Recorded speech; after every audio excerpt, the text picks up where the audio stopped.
પોરબંદરની the અંજુમને ઇસ્લામની managing કમિટીની ચૂંટણીમાં બે પેનલ વચ્ચે ટક્કર થઈ હતી, જેમાં ફૈઝલ ખાન પઠાણ અને તેની પેનલનો 383 મતે વિજય થયો છે। આગામી 3 વર્ષ દરમિયાન સમાજ માટે અનેકવિધ વિકાસ કાર્યો હાથ ધરવાની વિજેતા પેનલે ખાતરી આપી છે।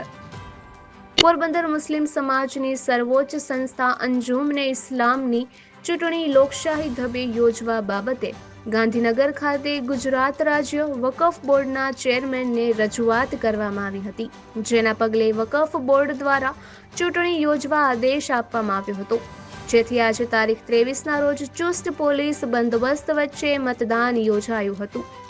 ચૂંટણીમાં બે પેનલ મેદાને હતી, જેમાં સબીરભાઈ હામદાણીની પેનલના 7 ઉમેદવારોએ ફોર્મ ભર્યા હતા, જેમાં પ્રમુખ તરીકે સબીરભાઈ હામદાણી, પહેલા ઉપપ્રમુખ તરીકે મોહમ્મદ હનીફભાઈ અંસારી, બીજા ઉપપ્રમુખ તરીકે દિલાવરભાઈ ચોકિયા, સેક્રેટરી તરીકે આરિફભાઈ સૂર્યા, જોઈન્ટ સેક્રેટરી તરીકે હાસિમભાઈ લાંગા, ખજાનચી તરીકે ફિરોઝભાઈ રાઠોડ, ઓડિટર તરીકે ઇમ્તિયાઝભાઈ કુરેશીએ ઉમેદવારી નોંધાવી હતી।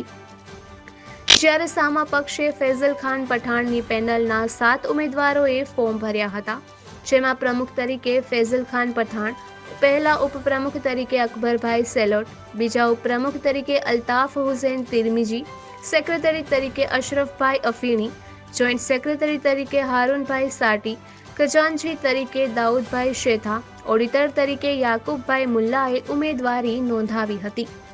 સવારના 9 થી સાંજના 5 વાગ્યા સુધી વિજય મદ્રેસા ગર્લ્સ સ્કૂલ મેમણવાડા ખાતે મતદાનનું આયોજન કરવામાં આવ્યું હતું। પ્રથમ વખત મુસ્લિમ સમાજની ફોટાવાળી મતદાર યાદી બની છે, જેમાં ફક્ત પુરુષ મતદારો કે જેની સંખ્યા 7521 છે તેને મતદાન કરવાનું હતું, જેમાંથી 4380 મતદારોએ મતદાન કરતા 58% મતદાન નોંધાયું હતું। મતદાનને લઈને સવારથી જ મુસ્લિમ સમાજમાં ઉત્સાહ હતો અને મતદાતાઓએ કતાર લગાવી હતી।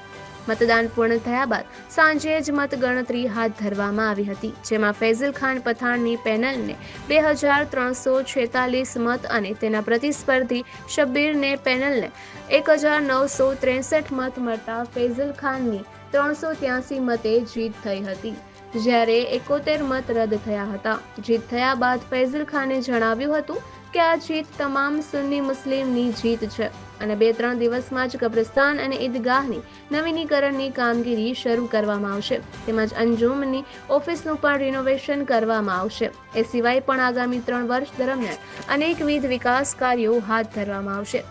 ઉલ્લેખનીય છે કે અંજુમન સંસ્થાની ચૂંટણી પણ છેલ્લા ઘણા સમયથી અનેક રજૂઆતો બાદ અંતે ચૂંટણી યોજાઈ હતી, જેથી આ ચૂંટણી એ રીતે ઐતિહાસિક બની ગઈ હતી। નિપુલ પોપટ, પોરબંદર ટાઈમ્સ। આજે જે ગણતરી કરવામાં આવી તેમાં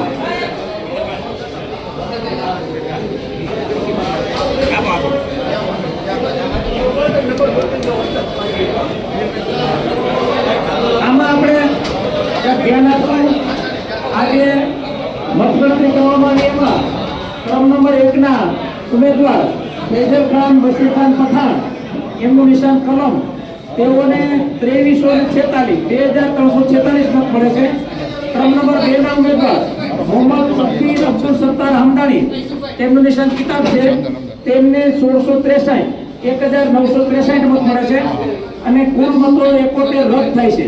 બંને વચ્ચે તફાવત 383 મતનો હોવાથી રદ થયેલા મતને ફરીથી ચેક કરતા નથી। બંને ઉમેદવારો વચ્ચે હાર્દિકનો તફાવત 283 મતનો હોવાથી રદ થયેલા 71 મતને ફરીથી આપણે ચકાસતા નથી। કુલ મતો 43 વચ્ચે પડેલ છે। ક્રમ નંબર 1ના ઉમેદવાર ફૈઝલ ખાન બશીર ખાન પઠાણ ને 383 મત વધુ મળતા તેઓને વિજેતા જાહેર કરવામાં આવે છે। કોઈ જાતનું જશ્ન મનાવવાનો નથી, આપણે કામ કરવા છે, કોમના કામ કરીને બતાવશું પછી જશ્ન મનાવશું, હમણાં કોઈ જાતના જશ્ન મનાવવાના નથી। ચાદર ચડાવી આપણા વલી અલ્લાહને ને સૌના ઘરે જવાનું છે। અમારી પેનલ 3 વર્ષ માટે વિજય થઈ જાય આ મારી જીત નથી, આ તમામ સુન્ની મુસલમાનની જીત છે. અને સૌથી પહેલા અમે 2-3 દિવસની અંદર જ કબ્રસ્તાન ઈદગાહની મસ્જિદોને બેને શહીદ કરી અને કામ ચાલુ કરશું અને અમારી અંજુમન ઇસ્લામનું રિનોવેશન કરશું. અમે પ્રજાને કામ કરીને દેખાડશું. આ જીત પ્રજાની છે, મારી નથી. આ પ્રજાએ મને સાથ સહકાર આપ્યો. તમામ સુન્ની મુસલમાને એને હું શુક્રગુજાર કરું છું. મારી જીત છે, તમામ પ્રજાની જીત છે. અને અમે મસલકે આલા હજરત માથે જ હાલશું, મરશું અહીંયા લગી મસલકે આલા હજરત માથે જ હાલશું.